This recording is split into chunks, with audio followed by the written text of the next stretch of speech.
Thank you all for this panel. We're talking about systems. We've talked about lots of things today through different lenses, and we're talking about the systems that are really going to need to be in place to unlock the capability that we're talking about. Professor Green, I'd like to come to you first because you're fresh back from Germany, which of course, has some really notable ways that they approach the systems in which their innovation ecosystem thrives. Just everyone in this room, is a part of our system in some way, and these things take time to fix and they evolve.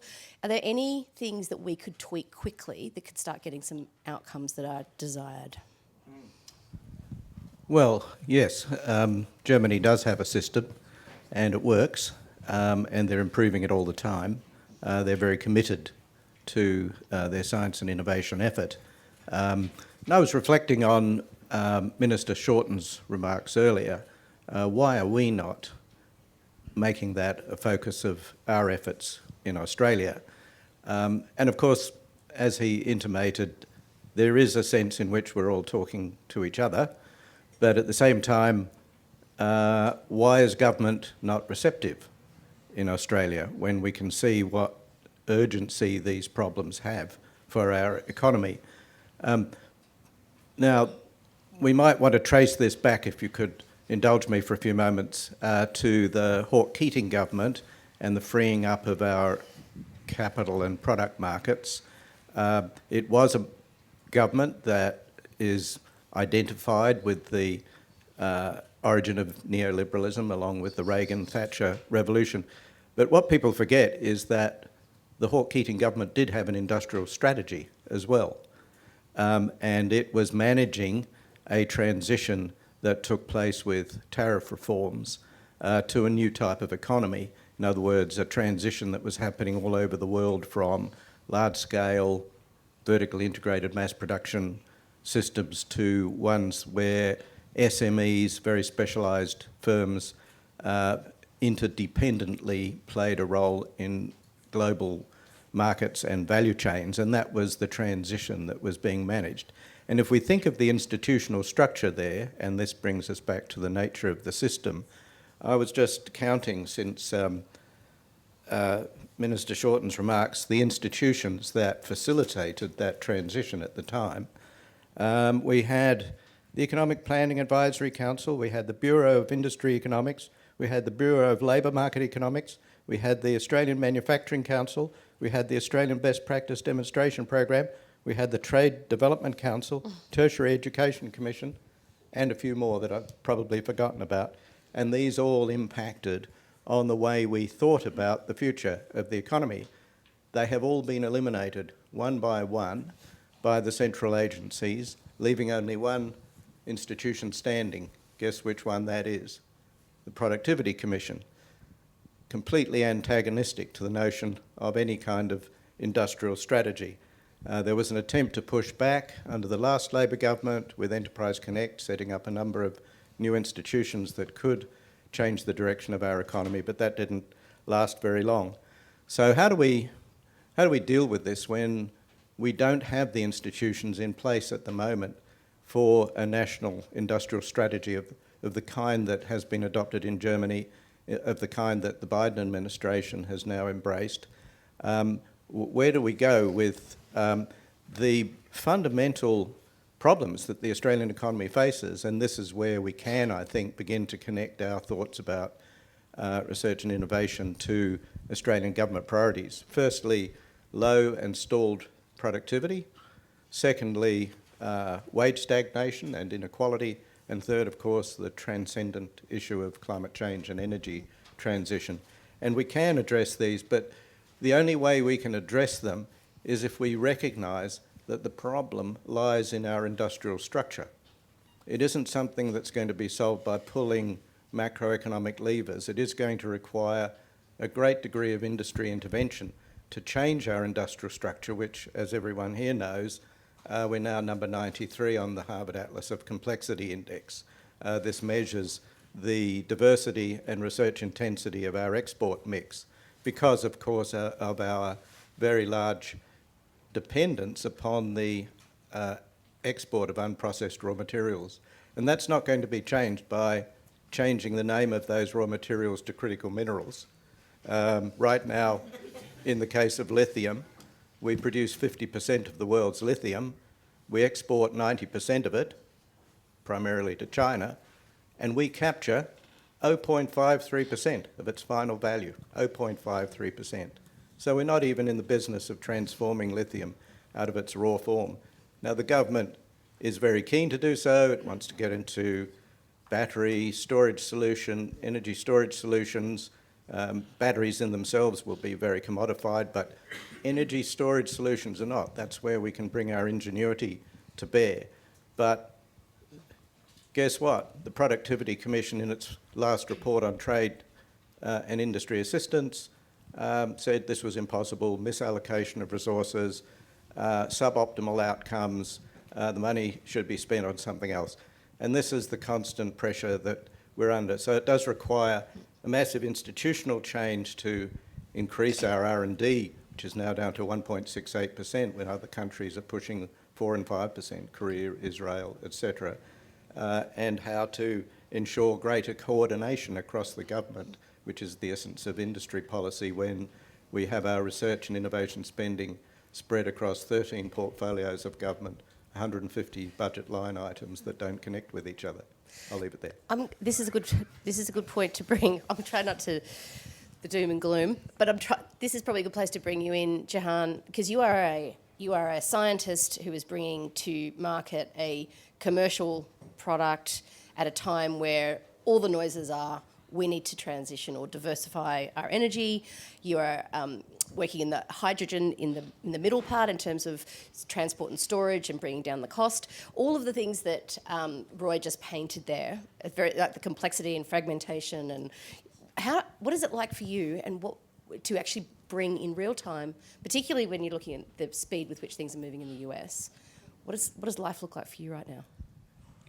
It's tense. I mean, it's actually. I mean, genuinely, it's like probably the most exhausting moment in my entire life, because we're really, we're not just doing it in Australia. We're trying to.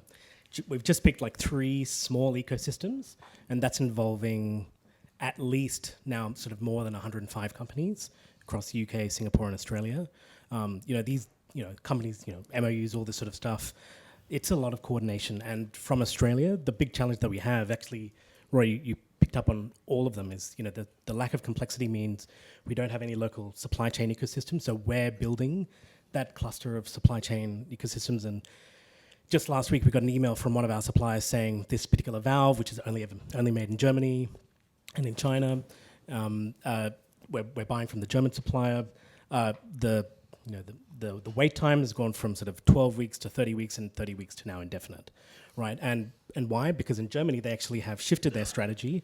All German companies are, they're putting Germany priority 1, then EU 26 priority 2, US is priority 3, so Australia is somewhere under that, right? And so we're somewhere between 30 and 70 on the list of companies that,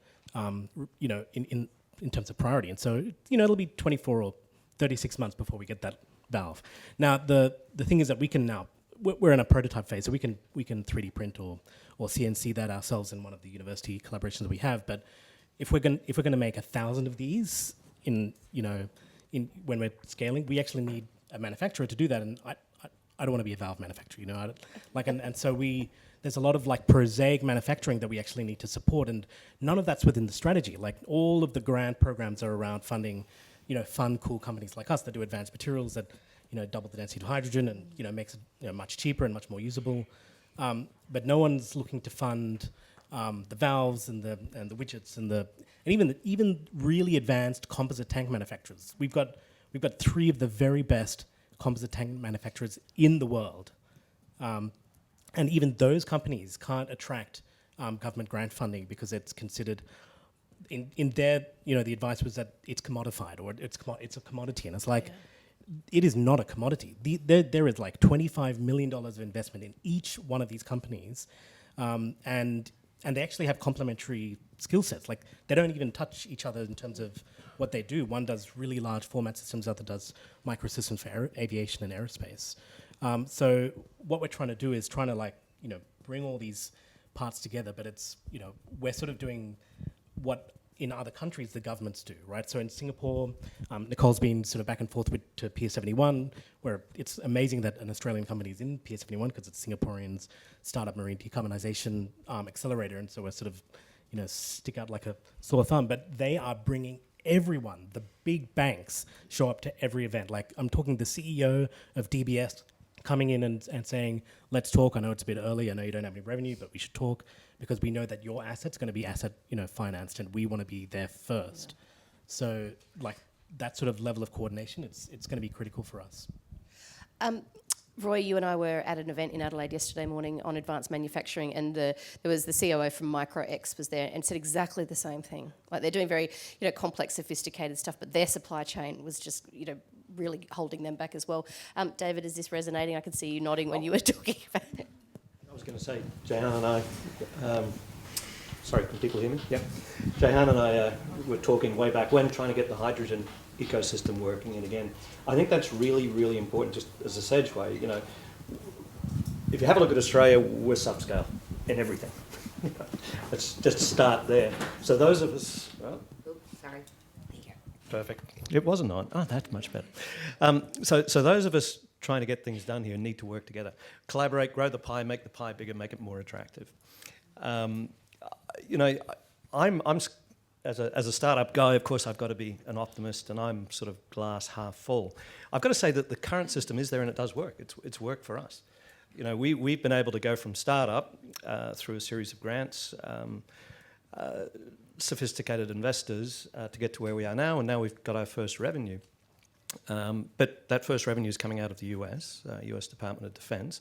We've done 3 pivots in that process, started off as a hydrogen green space and then fast flyers, and now we're doing test platforms for US Department of Defense and hypersonics. But I think the journey along that way, and my background, I'm a telco guy, I'd done a lot of angel investing work and everything else, and I started with my co-founder the business 4 years ago, and I couldn't believe how hard it was this time to get money in. And what I hadn't appreciated, there's 2 sorts of innovation. There's incremental innovation, which is kind of making a better mousetrap, and there's the disruptive side.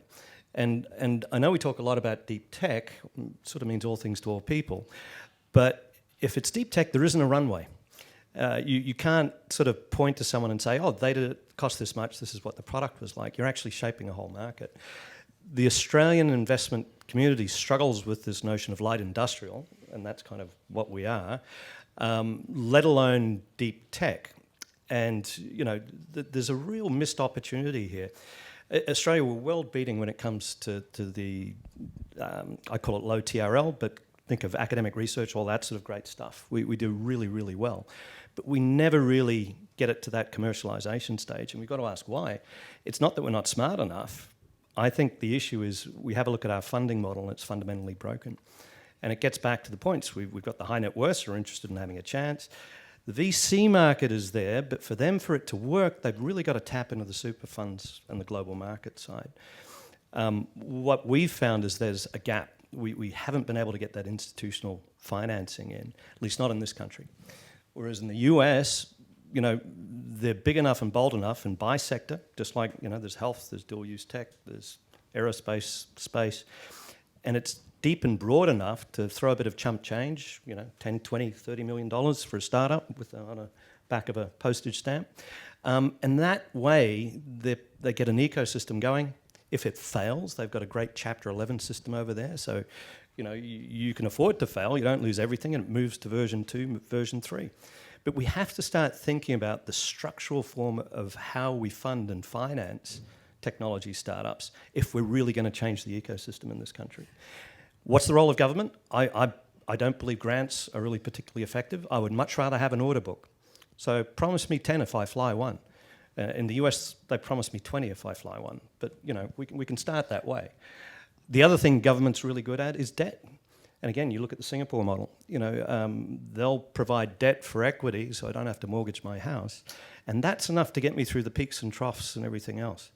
But I think we just have to, the old model of national sovereign-based funding is for a national sovereign-based market is just not sustainable. We're too small. We have to be able to be globally relevant. We have to fund in a way that allows us to scale globally. not just for this country. We're a little bit short on time. No one's mentioned the National Reconstruction Fund. Nicole, would you like to would anyone like to have a crack at that? Because its intention is to address exactly the deficit that you're talking about, David. Yes, absolutely. And I think maybe let's throw the switch to optimism for a few moments. The National Reconstruction Fund will have an impact, but it's going to be a long time coming because it has to be shaped correctly to take account of risk, the tension between risk appetite and financial prudence. But let me just mention a comment that was made in Germany by a very senior figure in the Fraunhofer system about Australia. And the comparison was made, and this was in a public forum, the Fraunhofer Australia Day. Germany is very good at engineering and preeminent.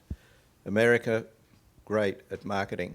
Australia, and we were sort of holding our breath at this point, great at manufacturing creativity and ingenuity.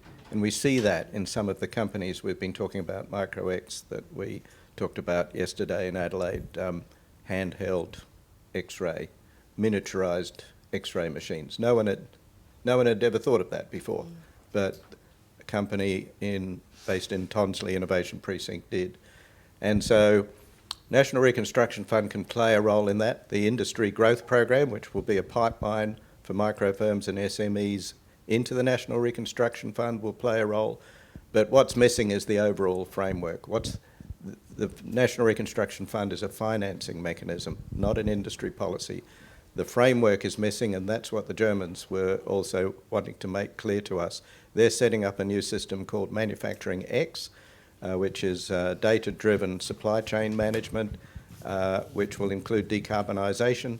And if we're not part of that, the border adjustment levy will be imposed on us if we don't have low emissions, decarbonised supply chains in Australia. Korea has joined, Japan has joined, Canada has joined. The minister there, Industry Minister Habeck, may well come to Australia next year to try and persuade us to join as well. And he will also make the point, and I think the Biden administration has made the point as well, that research commercialisation isn't all about that linear pathway from lab to market. It's about setting up place-based innovation ecosystems.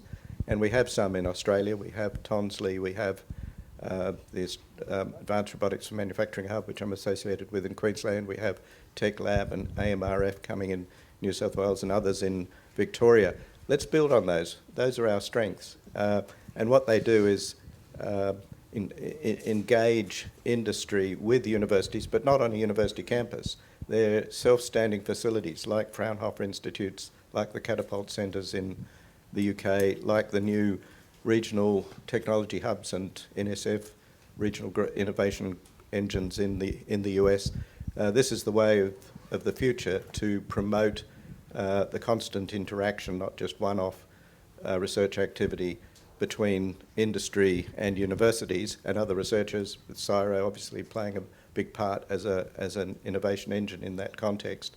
And that helps us to get companies beyond the research framework in Australia, which is very high-powered and globally recognised, into that transition and transformation into commercial and social value.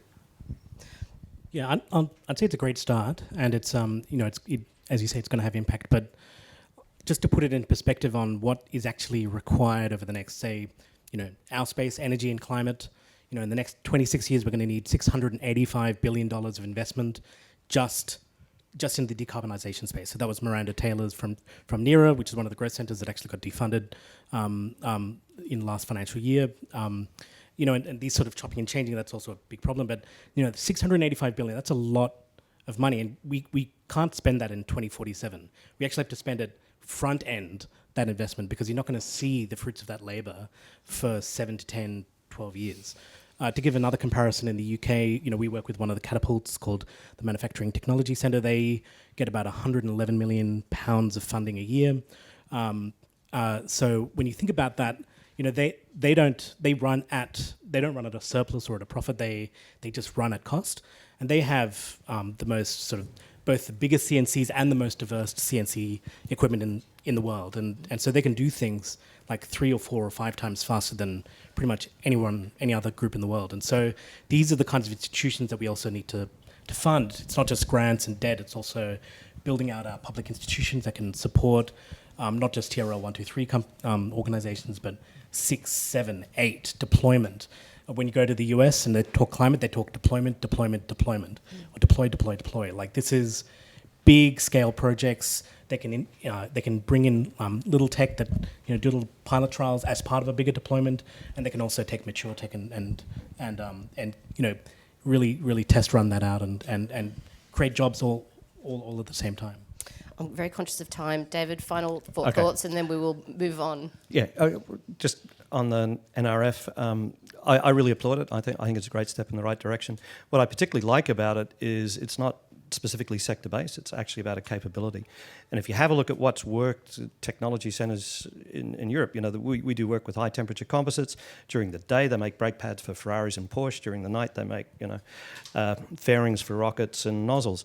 It's that capability, and this is where there's a wonderful opportunity in this country. We don't have legacy industry to destroy. It's a nice blank field.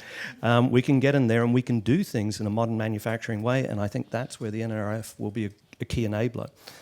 So again, glass half full, wonderful opportunity. Very good. Thank you. Could you please join me in thanking our panellists, Roy Green, Jehan and David. Thank you. Can I introduce Australia's